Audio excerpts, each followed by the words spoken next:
Today I'm going to show you how to make a monoprint. A monoprint is basically just a print that we make once. So if I draw something and try to press it onto something else, it's only going to press onto something one time and then it's done with. So what you will need for your monoprints is some washable markers, any brand, basically washable. So that means they're water-based. Some aluminum foil, a piece of white paper. I've got two little pieces right here just in case I mess up. And you notice it's really small, so it can be an index card. If you don't have drawing paper at home, it could be just scrap paper or white notebook paper. That's fine too. That's just going to be a little thinner, and we'll figure out how that's going to work. I have a black marker and a black crayon. You can use either one. I just wanted to show you what the difference looks like. I do have scissors so I can cut my aluminum foil down to size, but aluminum foil is really easy to tear too. You just have to do it slowly. And the awesome thing about aluminum foil and scissors, it actually sharpens your scissors if your scissors are dull. And that's a tip for parents. So life hack for a parent, not for kids. I also have a water bottle, and I added that you can use a wet paper towel if you don't have a plain water bottle at home. All right, so the first thing I want to do is to draw just a simple picture with my Sharpie or the black crayon onto my paper. So if you know anything about me, I usually end up drawing cheeseburgers because it's my favorite thing. So I'm going to draw a cheeseburger really quick. If you want to draw your favorite thing, you can. It could be a heart, a smiley face, whatever you can think of that's very simple. So I would start off with probably a smiley face, because everyone can use a little happy face right now in these times. All right, so here's a picture of my cheeseburger. I'm gonna add some sesame seeds. And so that's my Sharpie one, and I'm gonna go ahead and do one with the black crayon so you can see the difference. And I'm just gonna make a happy face, like I said, little smiley emoji. Now you want to draw nice and hard with your crayon. Usually people tell you do not press hard with crayons, but Miss Taunton says push hard with your crayon because you want a nice bold line. You don't want any wimpy little wimpy lines. So that's too light. You want something nice and dark. All right, so the next thing we're going to do is I'm gonna go ahead and measure my paper on my aluminum foil. And like I said, I've got my scissors so I can cut that out. Doesn't have to be perfect either. And I'm gonna cut that way. All right, so put that aside. And now I'm going to use my markers to color onto my aluminum foil. Now, aluminum foil has a shiny side and it has a matte side. The matte side just means it's not as shiny. So this is more reflective on this side than it is on this side. So you want to use the shiny side, and it actually doesn't really matter, but the shiny side will help you lift the colors in a second. All right, so I'm going to make any kind of pattern. Usually I always start with a rainbow pattern because in art we learn Roy G. Biv.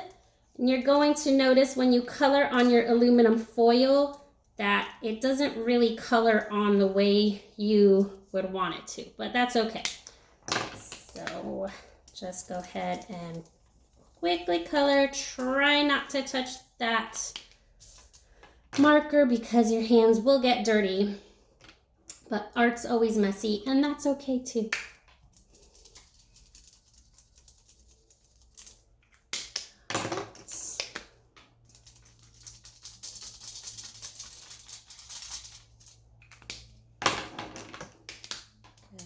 Teal color.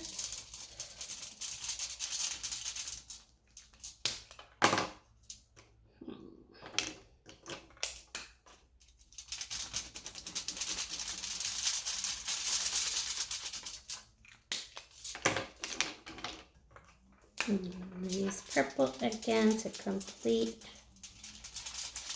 my rainbow. So if you want to see what mine looks like, you can hardly see the colors on there. You really see the yellow, which is surprising because yellow doesn't show up on paper all the time. Okay, so So now what we're going to do, if you need to spray it, you'll notice that it's kind of wet already because the marker won't dry. The spray bottle just kind of allows us to spray and activate those colors more. So you don't want to puddle them, you just want a quick spray, and then you're going to place your paper on top of that aluminum foil. I'm going to go ahead and flip that over, and I'm going to pat or rub. Kind of like you're giving your paper a nice massage. You don't want any of this business. You want a nice massage on your paper.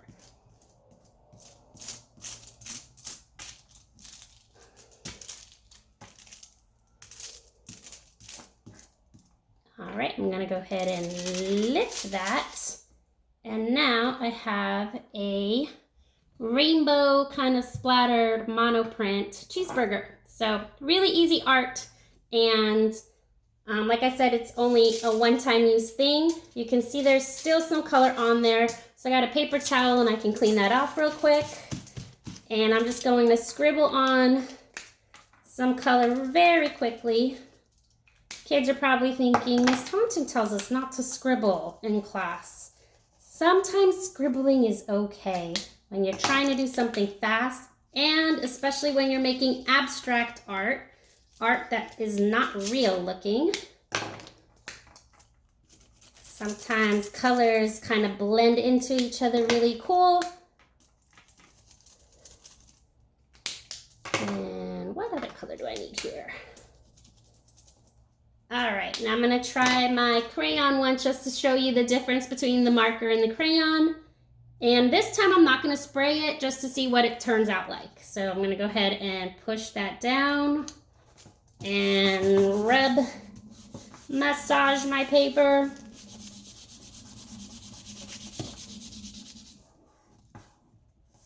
Now the first one I flipped it over because I think it's easier to massage the aluminum foil, but your choice.